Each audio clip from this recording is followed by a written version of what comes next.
Hello students, welcome you all in this new class of science previous year series. आज की class में भी काफ़ी इंपॉर्टेंट क्वेश्चंस का हम लोग डिस्कशन करेंगे। पहला क्वेश्चन आपके सामने है, a magnet is rolled in a mixture of iron filings and sulphur powder. It is observe that. कहा यह गया कि लोहे का बुरादा और सल्फर पाउडर के मिक्सचर में एक चुंबक को घुमाया जाता है, तो कौन सा रिस्पॉन्स हमें दिखाई पड़ेगा।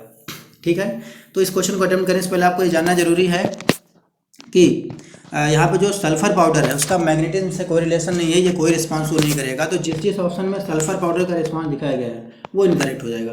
तो सही जवाब केवल एक ऑप्शन होगा जिसमें सल्फर पाउडर का कोई रिस्पांस नहीं बताया गया, दैट इज ऑप्शन 3। ऑप्शन 3 में क्या लिखा है कि केवल लोहे के बुरादे चुंबक के दोनों ध्रुवों को समान रूप से आकर्षित करेंगे। तो ये हमारा करेक्ट जवाब हो जाएगा क्वेश्चन नंबर 1 का ऑप्शन 3। नेक्स्ट क्वेश्चन आपके सामने है, if you are asked to project the image of a well lit painting on the wall, which one of the following optical device would you select for this purpose. हमें क्या करना है, किसी image को दीवार पे प्रोजेक्ट करना है। तो आपने प्रोजेक्टर के बारे में सुना होगा, प्रोजेक्टर भी यही करता है, किसी भी इमेज को दीवार या स्क्रीन पे प्रोजेक्ट करता है। और उसमें किस लेंस का प्रयोग होता है प्रोजेक्टर में? Convex lens. तो यहीं पे कॉन्वेक्स लेंस का काम होता है, तो इसका जवाब हो जाएगा कॉन्वेक्स लेंस या उत्तल लेंस, ऑप्शन नंबर 4।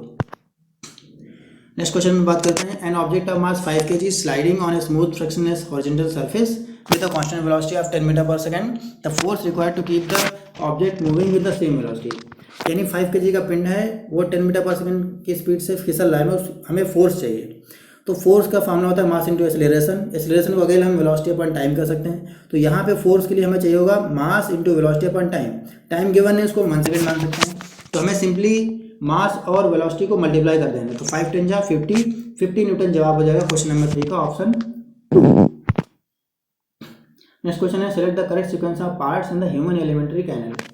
हमारे आहार नाल में जो है वो कई सारे अंगों से मिलकर बनी हुई है, उसका सीक्वेंस हमें चूज करना है। तो सबसे पहले भोजन हम मुख में रखते हैं तो मुंह आ जाएगा, उसके बाद ग्रास नली यानी गले से होता हुआ ये पेट में यानी आमाशय में जाता है, फिर छोटी आंत, फिर बड़ी आंत। तो इसका पहला ऑप्शन करेक्ट हो जाएगा, मुंह, ग्रास नली, पेट, फिर छोटी आंत, फिर बड़ी आंत, ऑप्शन नंबर 4 का पहला ऑप्शन। नेक्स्ट क्वेश्चन है, after physical exercise we sometimes get muscle cramps, this result due to this. तो देखिए मसल क्रैम्प की प्रॉब्लम होती क्यों है? नॉर्मली जब हम कोई काम करते हुए थक जाते हैं, चाहे एक्सरसाइज हो कोई भी, तो हमारे थकान का अनुभव होता है। तो उस दौरान होता क्या है, हमारे मसल्स में लैक्टिक एसिड कलेक्ट होना शुरू हो जाता है। और जब कभी ये प्रोसेस नहीं हो पाती है, जैसे कि इसमें ऑप्शन 1 में दिया है non conversion of glucose to lactic acid, तब मसल क्रैम्प जैसी प्रॉब्लम आ जाती है। तो क्वेश्चन नंबर 5 का यही जवाब हो जाएगा, लैक्टिक एसिड, ग्लूकोज का लैक्टिक एसिड में परिवर्तन न हो पाना, यानी गैर रूपांतरण। तो ये करेक्ट हो जाएगा पहला ऑप्शन। नेक्स्ट क्वेश्चन है, select from the following set having correct combination of organs that don't carry out any digestive function. तो क्या करना है इसमें, कहा गया है कि हमें वो अंग चुनने हैं पाचन तंत्र के, जो पाचन तंत्र के हिस्से होते हुए भी कोई फंक्शन उसमें जो है पार्टिसिपेट नहीं करते हैं पाचन में। तो एक तो ग्रास नली हो जाएगा, गले से, इसका काम सिर्फ भोजन को पेट तक पहुंचाना होता है, हमारे तक। और दूसरा मुख गुहा, तीसरा मलाशय। ठीक है, बाकी जिस ऑप्शन में छोटी आंत और बड़ी आंत दे रखी है वो हमारे इनकरेक्ट हो जाएंगे, क्योंकि वो दोनों पार्टिसिपेट करते हैं। तो क्वेश्चन नंबर 6 का जवाब हो जाएगा पहला ऑप्शन। नेक्स्ट क्वेश्चन है आपके सामने क्वेश्चन नंबर 7। कहा गया the correct sequence of the complex process involve in the digestion of food is, यानी भोजन के पाचन में शामिल जटिल प्रक्रिया का सही क्रम क्या है। तो पाचन में बहुत छोटी छोटी क्रियाएं होती है, जैसे अंतर्ग्रहण, इसका मतलब होता है भोजन को मुख के अंदर रखना। फिर उसके बाद जो आती है पाचन, जैसे भोजन हमारे छोटी आंत में होता हुआ जाता है तो पचता हुआ, तो पाचन प्रक्रिया संपूर्ण हो जाती है। फिर जब छोटी आंत की भीतरी सतह से भोजन के छोटे अणुओं को रक्त के माध्यम से हर एक कोशिका तक पहुंचा देते हैं, तो उस प्रक्रिया को हम अवशोषण कहते हैं। और लास्ट में जब हर एक कोशिका हमारे उन भोजन के छोटे अणुओं को उपयोग कर लेती है, यूटिलाइज कर लेते हैं, तो उसे हम आत्मसात करना या एसिमिलेशन कहते हैं। और लास्ट में वेस्ट मटेरियल को हम निकाल देते हैं, उसे हम इजेक्शन या निष्कासन कहते हैं। तो हमारे यहाँ पे सही क्रम दिया है ऑप्शन नंबर 2 में, आपका अंतर्ग्रहण, फिर पाचन, फिर अवशोषण, और फिर आत्मसात करना, और लास्ट में निष्कासन। नेक्स्ट क्वेश्चन है आपका 8।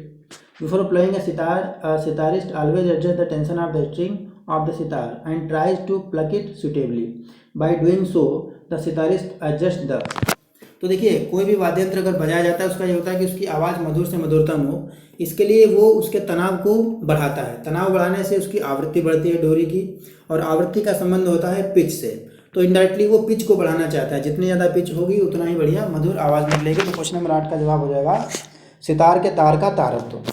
ठीक है, ऑप्शन 4। नेक्स्ट क्वेश्चन बात करते हैं।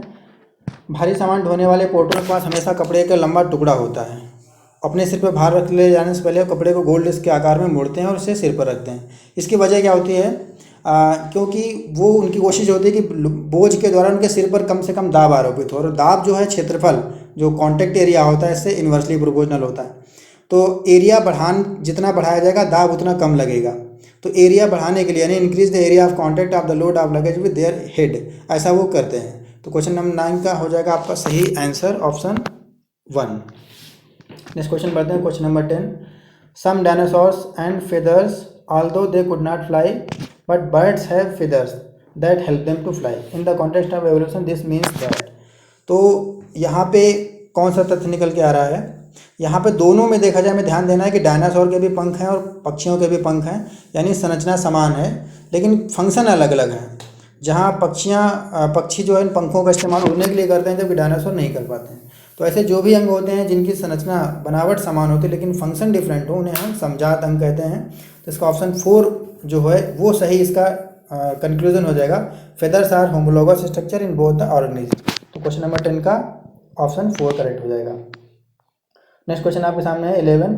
The crop nutrients available in the fertilizers are. ये बहुत आसान क्वेश्चन है। कोई भी खाद हो या उर्वरक हो, जैसे यूरिया एग्जाम्पल ले लीजिए, यूरिया में नाइट्रोजन होता है, तो नाइट्रोजन या पोटेशियम या फास्फोरस ये 3 तत्व ही होते हैं उर्वरकों में। तो ये तीनों आपके ऑप्शन 2 में दिए हैं कि नाइट्रोजन, फास्फोरस और पोटेशियम, इन्हीं से मिलकर किसी भी तरह का आपका जो उर्वरक है वो बनाया जाता है। तो 11 का सेकेंड ऑप्शन करेक्ट हो जाएगा। फिर कहा गया है geothermal energy is an alternative source of energy. For this energy the most feasible reasons are those that, यानी भूतापीय ऊर्जा एक वैकल्पिक स्रोत है क्योंकि ये हमेशा रहेगी, ख़त्म नहीं होगी। और ये सबसे ज़्यादा इसका प्रेजेंट चांस कहाँ पे है? तो जैसा कि लिखा है भूतापीय, यानी पृथ्वी का वो हिस्सा जिसके अंदर ताप हो यानी गर्मी हो, तो उसी वहीं पे इसके पाए जाने के चांसेस सबसे ज़्यादा होंगे। तो ऑप्शन 4 करेक्ट हो जाएगा। ऑप्शन 4 करेक्ट हो जाएगा, पर्पटी में गर्म स्थानों पर। ठीक है, नेक्स्ट क्वेश्चन दिया हुआ है। Two organism are friends and live together, the one provides shelter, water and nutrients while the other prepare and provide food. ऐसे एसोसिएशन को हम क्या कहते हैं? तो कई तरीके होते हैं, जैसे जहाँ पे एक जीव दूसरे को फ़ायदा दे रहा हो पर दूसरे से कोई फ़ायदा ना मिल रहा हो, ऐसे को हम परजीविता कहते हैं। या कोई ऐसा जीव हो जो अपने आप में ही संपूर्ण हो, उसे किसी दूसरे जीव की आवश्यकता ना पड़े जीवित रहने के लिए, उसे हम सुपोषता कहते हैं। लेकिन जहाँ पे दोनों तरफ से फ़ायदा लिया जाता है, एक दूसरे को लाभ पहुँचा, उसे हम सहजीवन कहते हैं, यानी सिम्बियोसिस। तो क्वेश्चन नंबर 13 का सही जवाब हो जाएगा ऑप्शन 4 सहजीवन। नेक्स्ट क्वेश्चन है in the elementary canal the swallowed food moves downward because of. तो यानी कैसे आगे भोजन बढ़ता है नली में? तो होता क्या है, भोजन की जो जिस नली में आगे बढ़ता है वो क्रम से संकुचित होती है और फैलती है। इस प्रक्रिया को हम प्रकुंचन बोलते हैं। इस वजह से भोजन आगे बढ़ता है। तो इसका जो पहला ऑप्शन है 14 का पहला, भोजन नली की दीवार में मांसपेशियों का संकुचन, the contraction of muscles in the wall of food pipe, यही इसका करेक्ट आंसर हो जाएगा। नेक्स्ट क्वेश्चन पढ़ेंगे हम लोग। क्वेश्चन नंबर 15 आपके सामने है। Frogs and earthworms breathe through their skin because of which the skin of both the organism is. तो यहाँ पे कहा गया है कि मेढक और केचुए दोनों त्वचा से सांस लेते हैं। इसका मतलब गैसों का आदान प्रदान उनकी त्वचा के माध्यम से होता है। ये तभी हो पाएगा जब पहली बात उनकी त्वचा कैसी हो, पतली हो।